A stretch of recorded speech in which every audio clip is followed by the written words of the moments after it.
go. Season 1, Episode 1. Conductors and Karts Getting Cookies.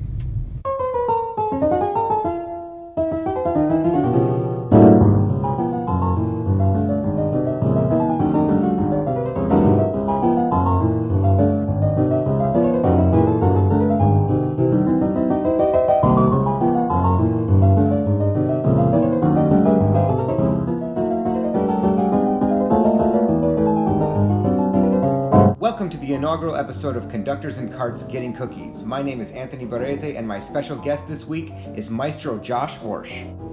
Maestro Horsch has been working as my assistant at Florida Grand Opera for the past month on Gluck's Orfeo ed Euridice. He has a full calendar of conducting engagements this year, but we were able to carve out some time to go to one of my favorite tracks, Miami GP. Miami GP is the premier outdoor go-kart track in South Florida. Opened in 2005 by Rudy Ramsarup and his family, the facility is also home to the Raceway Racing Shop, which provides karts, parts, accessories, service, and track support. Rudy's son Rohan is a phenomenal racer and a great racing instructor. Over the years, he's helped me achieve a faster, tighter line. The actual layout of the track is one of the more technically challenging out there, and, as Rudy explains, this is by design. But it was always set up with the understanding it's a dual-purpose facility for rental go-karts as well as pro karts, you know, for training and for schools. We don't do any pro racing here, but it had to work as a dual-purpose facility. Sure. So it's always been a challenge to make it, you know, safe enough for rental karts, fast enough for the rental karts, so it's fun for people to do it. Yeah.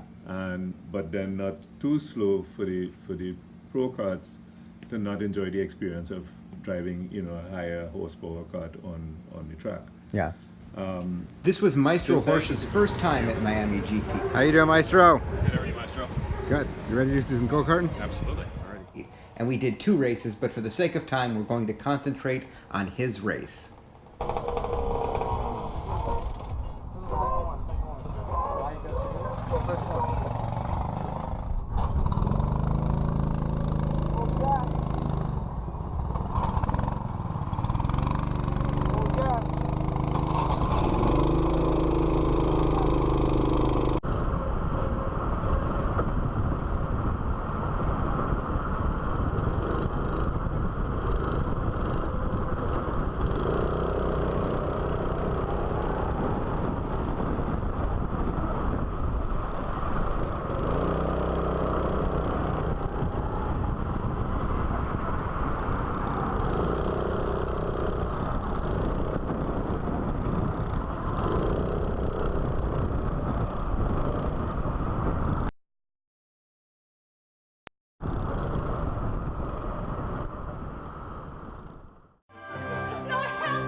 Always stops.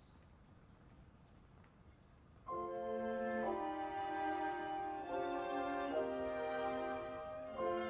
want to find it if there is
your masses.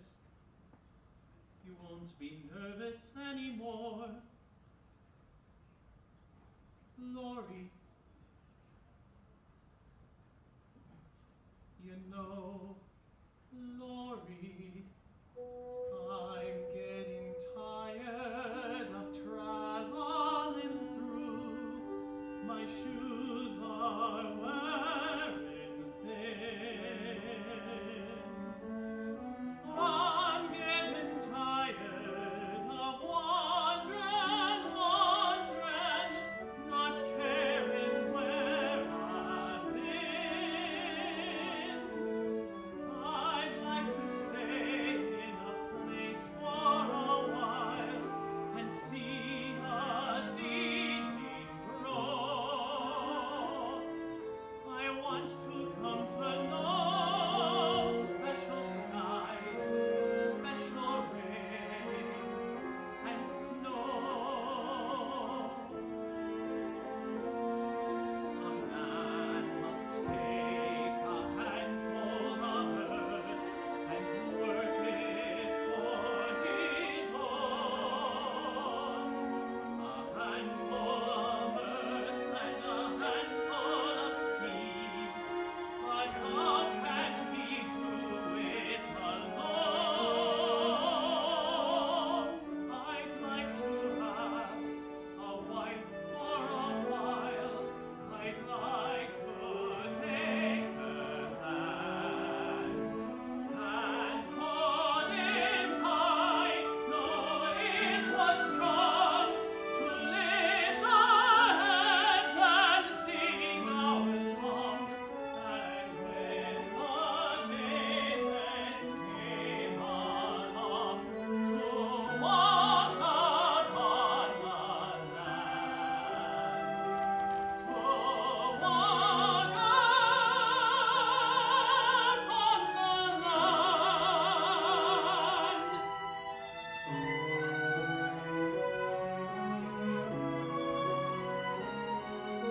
I want you, are you with me? Take my hand.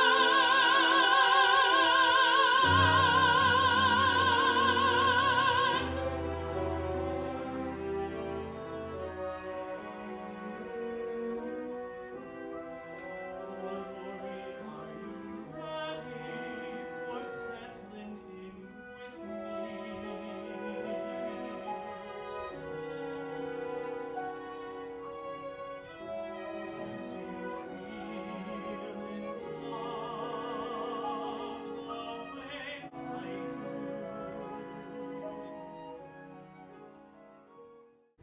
After our race and our piano dress rehearsal for Orfeo, we headed out to Miami Beach to the only cookie place open after 10 p.m., Insomnia Cookies. I don't know, we're gonna be able to sit. Hey, Mice. This is us. Looks like, is that a line? Yeah. Oh, God. Doesn't look like there's much room in there. Yeah. This is what we're dealing with. All right. Well, this is the cookie place. I mean, we'll do this while we're waiting in line. So I'm here with my assistant maestro, Josh Horsch, on a Wednesday night in Miami Beach. We're in line at Insomnia Cookies. So, when did you decide you wanted to be a conductor, maestro? I was an undergrad. I was doing a piano degree and took a conducting class. And Chase is right there. my teacher at the time told me that he thought I'd be a great fit for conducting, and so I sort of made music. And the lines? Yeah, we're in Yeah. Did you ever think about it before then, or not really? Yeah, a little bit. When I was in high school, I did an internship at the local symphony orchestra and kind of went through Beethoven 9 score with her. I was like 17 at the time, and kind of piqued my interest. That's a pretty big one to jump pretty into. deep Yeah, score. Do you remember the first score you ever bought? Purchased? Beethoven 1. Yeah, One? yeah, the first one. C major, huh? Yeah, Really? yeah. That's cool. Yeah, And it was was that a piece that you knew and liked, or was it just a... It was just for conducting class. It was that first symphony and the fourth symphony. But like, was that a piece that you would listen to and said, "Oh, I really like this," or was that because of the I class? knew of it, but it was just because of the class. Yeah, Right. Okay. yeah, it wasn't like a favorite piece. Burning. of mine, Yeah. I mean, I had a cassette tape of Beethoven's Fifth in high school. That was here a lot. But I think the first score I bought was the Mozart Requiem, Right. because that was a neat piece. was like, what was the first piece you conducted? The first piece I ever conducted Well, was they're probably taking like my lunch. They piece. get to- Right. Like, you know, in college, like the first like classical piece I conducted was probably poem. They always do Okay. something, but Yeah. they only pay. I think I feel in like if college I you were did like to pay a one, you movement wouldn't have from to pay that much. They've been paying Handel's so much. Messiah. Like, they probably all split it. But you never really took like a conducting class. No, I mean I took one conducting class in He's probably college, been splitting on but it was smaller like choral than conducting, Right. and I was Is not that even seriously fair? considering it. But you did take it. Yeah, I did. You took a lot. Yeah. You took an undergrad, and graduate, the whole In deal, my house. Whole deal. Or your hands Yeah. wet. And like, what were those like? Was it just like? Well, they vary. I mean, it really depends on who you're working with and the situation. You know, like when it's like a graduate program, we would have like a little chamber orchestra we worked with. So each week we'd go and we'd work on different repertoire, going through all the Beethoven symphonies. When you say you're working on that, you mean you're like studying it and talking about it in class? Or Yeah, you, studying- Like was there like a group that you? Sort of Yeah, it was like a conducted? group that we would conduct each week, and Was it like a string quartet or was yeah, it? usually quintet with piano, and then sometimes we bring in bands and something like that. So it was sort of a way to sort of try out the tricky bits and talk about how you would rehearse it. Big one, the big You did all the stylistic Beethoven approaches. symphonies? Like, We went through all of them, yeah, They don't in even seminars. have And, you did like the Ninth Symphony? Like yeah, I mean, string like, quintet and like yeah, that? it's, you know, it's like, you know, it is what it is. It's, you know, Sure, it's a no, of fabricated course, environment, that's but it's a great environment just to sort of work out the nuts and bolts, and then so when you actually find yourself in front of a real orchestra, then you sort of had to figure out how it goes, and then you can really experiment with it. I think Sage Rosales said that he did a like similar thing, like when he was in Yeah, we take a string conservatory, quartet, yeah. string quartet, and like just go through the Beethoven symphonies or Haydn symphonies or whatever. Yeah, And- really learn the basics that way. Yeah, it was very helpful, and if you have a great teacher, that environment can be yeah. really helpful. Did you? Then at what point did vocal music start coming into that? Though? I mean, as a pianist, I was working with singers from the beginning, so I was Well, you're doing songs. And stuff, yeah, right? songs and things and scenes. I conducted my first opera just after I graduated undergrad, and I decided I was going to be a conductor. So we put together this you know, basically it was an ad hoc group, and we put together this piece by Jack Beeson, Dr. Heidegger's Fountain of Youth. And this chamber opera, we hired a chamber orchestra and staged it and put it together before I started my master's degree, and then This is just like your brainchild. just went, yeah, me and a director in town, we put it together. How'd you and staged it. decide on that? It was her idea. She knew Okay. it. And then I got to know it. It's a cool piece. I mean, Is it like a one act? it's a one act, yeah. I think it's like 50 minutes, if I remember, like an 11 piece. And yeah, it's a cool piece. But that was sort of just jumping into the fire. Like, all right, we can do nothing opera now. But Yep. You just gotta do it. Yeah. When you if you do it when you're young, then I find that you are better at it because you don't. So many people like have a symphonic career, and then they come to opera late, and they're just like they're terrified. And I know it's getting pretty rowdy here on a Wednesday night in Miami Beach. yeah, but that was sort of where I figured, like, okay, these are the things that I need to figure out how to do if I'm going to You're gonna do opera. do this, yeah, for a living. Oh, if you're, So, oh, I see. If you're Yeah. gonna do conducting. Yeah. So before you became a conducting major, what were you? The piano major? pianist, yeah, the pianist. Really? Okay. Yeah, so, Yeah. chamber music, accompanying voices. So you want, when you were like a little kid, you wanted to be a piano player. Yeah, I mean, I started playing piano when I was 5, so. Wow. So yeah, that was the thing, piano, and then I played trumpet also. So Oh, that's cool. Very good. yeah, very different. But Very good. actually, for a while, that's what I wanted to do. I had a dream that I was going to be the principal trumpet of the Seattle Symphony. I don't know why that was, but that was my Did you dream. grow up in Seattle? Posing for the No, gram. my family. Oh, so For some reason, I just not the Chicago Symphony. The no, Seattle I Symphony. didn't really know. What Sorry, I was taking. Chicago. I was like 12, so I didn't really know which orchestras were the best. So Sure. I had this Well, dream of being Chicago's the right. best. Of course, it is. Of course. Especially for the brass. Yeah, but so I was studying with trumpets from the Baltimore Symphony for a number of years, and so that was my dream. Yeah, I'm just gonna get like a straight up chocolate chip cookie. I mean, these are options. Yeah. 450 to 360 calories. That's a big window. Yeah. All right, let's to snag a table here. So you're saying you did a lot of your original training in Baltimore. Yeah, I mean, I you went think to you're my falling master's apart? degree at Penn State, and then I went and lived in Baltimore for a couple of years, and I was working at Gustav Meyer there, and just living and working in the area. So it's not that I did any of my formal studies there, but I had been studying with him at workshops through a number of years, and then ended up going to Colorado to do my EMA. Now, did you ever like do the whole pedigree thing, like Aspen and Tanglewood and all that? No, I never did either of those. I did a number of workshops in Europe, some Czech Republic, and then a couple in Mexico. Mexico. Did you do those Czech Republic workshops? I was always wondering what those are like. Well, there are a number of them, so they Oh, yeah. depends on it. But so one of the Czech Republic was Larry Ratcliffe, Okay. who's another incredible conductor and teacher, and then in Mexico, Gustav Meyer. If you're gonna say bad stuff about people, just don't say their name. Right, exactly. You, No. you can say you can Only good trash things, people. yeah. Yeah. Yeah, exactly. No, I'll only say good things. Because those European things, like, they had those for composers too. Like if you had Right. an orchestra piece and you wanted to play it, you could spend like 50 grand or whatever and go there and Some of them are a scam. yeah, they definitely seemed like Yeah. you know, just get 3 friends and then get 3 more. They seem Right. and it's Yeah. sort of pyramid shape. And, you know, The ones I exactly the ones I did were great. Great teachers, yeah. great experience, good chance to get footage and work with a good orchestra. You know. Good. So when I was just starting, How did you know that the ones you were doing were not a total scam?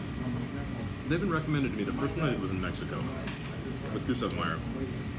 My first conducting teacher recommended it to me. Okay. So I was So pretty- he knew. He knew, and that was the workshop that was all the Beethoven symphonies, and I went. I worked on With a like, real orchestra? The real orchestra. Wow. And that was when I just gotten started, so that was actually a really, really great experience. And the same guy who runs those had some in the Czech Republic, so I knew that it was going to be good. So that's what I went. And you did all of them. Did they have a choir for the ninth? Or was They it- didn't know. It was like the first 2 months, but it was a bummer. So I didn't get. So I should say that the workshop was.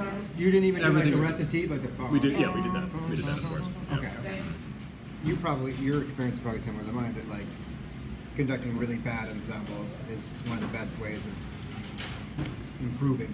Right.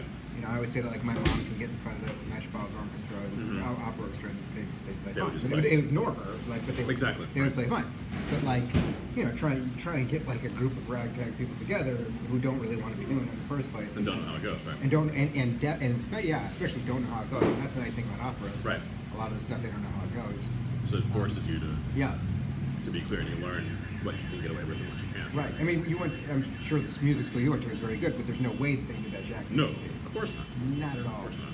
Yeah, and then you go and I conduct a lot of rehearsals for like Bohem and Falstaff. But even Bohem, like, you know, they know the arias, you know? Right. But they don't know like these little connective tissue parts, and they don't know, Exactly. you know. Gunther Schuller once told me the hard because he played horn in the Metropolitan Orchestra for Mm-hmm. years. He said the hardest thing we were to conduct was the opening of Bohem. Yeah, It's just terrifying. like yeah. But, Right, you know, right, this exactly. whole, and then it's got to be together. I mean, the first 10 minutes of Bohem are one of the hardest sections in the round. And then it sort of gets easier. It's like he went, Yeah. well, maybe this is a little too tough, so Right. I'm gonna sort of adjust this. But Right. yeah, but that opening bar of Bohem is just, It's treacherous. it's just, it seems like a turtle between when you get here and when sound comes. Right, And that's like for me, that's like a trust. That bar is a trust fall. right. Please come in. Right, exactly. But the more, you know, the more that you're like unsure of it coming in, the worse it's going to be. Exactly, because they read into that. Yeah, They know, they know smell if you fear. don't. They It's know like, if you don't trust them. it's crazy. Yeah. It's always getting the beat too. So have you done Bohem before? I've never been a conductor for production, but I've assisted in it. So Have you gotten like pit time with? Yeah, a little bit. Which seconds did you get to do? See, I did some of Act 3, if I remember correctly. Did you have any video of this stuff? I probably This is do. the kind of stuff we really want to put on the show. Right, exactly. I'll have to look. I'm not Okay. sure if I do. It's probably. Oh, the destroyed at worse this the point. better. Yeah. I have a videotape of my first Bohem when I was, I think I was 24, in Milan, and I have not watched it. I have not watched it. So maybe for like my 44th birthday, I'll take out the VHS tape Right. and just put it in and be like. So you're in your 30s now. Where do you see yourself in 5 years? In 5 years, I would either like to be music director of a small regional company and guest conducting, or Small regional symphony, some major opera, what? Like, either. If Okay. I had to choose, I'd choose opera. Okay. I'd like to do both. That can be hard in this country because we all know. I would definitely do either, and so my interest is to be guest conducting both the opera and the symphonic world, and then have a music director position somewhere, probably opera, but maybe symphonic. And then I also like to get experience assisting at the major companies, so that's something I'm continuing to do, working with good conductors and good orchestras. It's funny, like the dream is always like, I want to have a small company of my own, but I want to be guesting at bigger companies. Right. Why is the dream never like, I want to have a big company of my Well, own? maybe in 10 years. Sure, yeah. sure. Okay, but yeah, it's funny. Like I mean, that's kind of what happens. Like you have a company that's one size, and then you're guessing at sizes that are a little bit up, and then you Right. get a company that's a bigger size. And Mm-hmm. I always found that funny. Like do you have like a 5-year plan? Oh yeah, absolutely. Yeah. And Yeah. did you have a 5-year plan 5 years ago? Yes, but it was not the right plan, and I've adjusted it. Okay, now what do you mean by that? Well, I think I wouldn't say that it was unrealistic. It's just that I've learned so much in the last 5 years. I'd say that probably 3 years ago was when I sort of figured out how the business works and what I needed to be doing. Right. In terms of like how to be contacting people, how to be getting more work at the right places, Okay.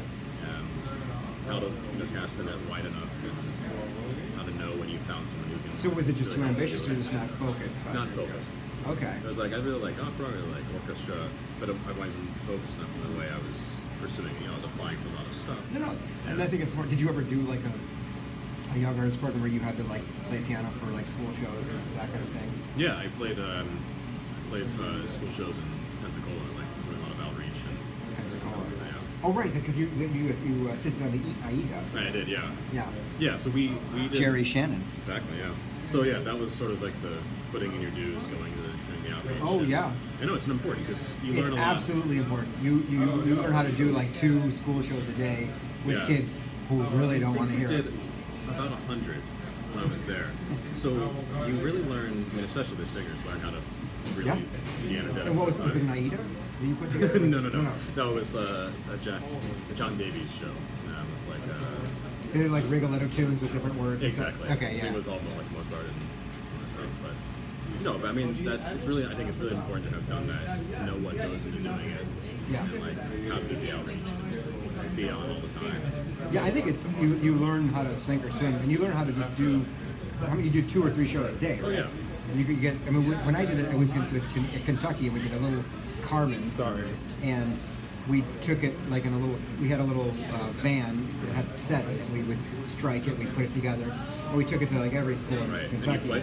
I played, Yeah. and there was a stage manager, and we would put the thing together, and then we go to Wendy's for lunch, and then Yeah. we do 2 or 3 shows a day, and I mean you just a wide variety of like kids that were kind of interested and kids who just did not care. And you see it on their faces. Oh my god, yeah.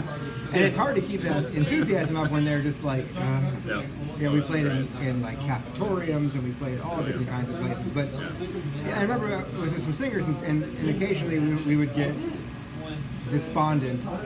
This is not what we thought we'd be doing. But then it was like, we're also getting paid to play music. Right. You know. Right. Yeah, I mean, you don't not going to do it for your whole career, but for a couple of years, it's Yeah, and I think what you do. Pavarotti never did that. No. Pavarotti Well, never did a school show, Exactly. like I don't server. think Muti did that either. But we're not Muti, so No, that's that's fine. true. That's true. Maybe he did. Maybe. No, he definitely, he absolutely did. Yeah, I know. I don't So in think it 5 existed. years, running a company, a smallish company around, guesting at bigger companies, and maybe assisting at the biggest company. Yeah, exactly. So is there Like an most age things. where you go, I'm not going to assist anymore? I don't care if it's La Scala. I don't care if it's the Met. I don't care Probably if it's 40. Around then, would be a good time. Yikes. I mean, again, I'll reevaluate that. Like, if it's a great show with the Met, Yeah. but who knows? I mean, that's the thing. Like the Met pays you more to not conduct than most companies pay you to conduct. Yeah, that's Yeah, I think I would guess when I'm 5 years and I'm in a position and they're offering that, I'm not going to turn it down. there comes a certain age though where you go, I don't want to, because like. You don't want to be seen. As Well, covering at the Met is not really a stepping stone to Right. conducting at the Met, Right. with very few exceptions. Right. My friend Stephen White started as a cover conductor, and he definitely does conducting there. But that's rare. Right. So the question is then, is there a point after which you say no to covering just for the paycheck because you don't want to be seen as a cover? Probably, but Yeah, I'm not there yet. not even close. Yeah. So you're covering me. I mean, Yeah, exactly. things aren't going that great. Yeah. That's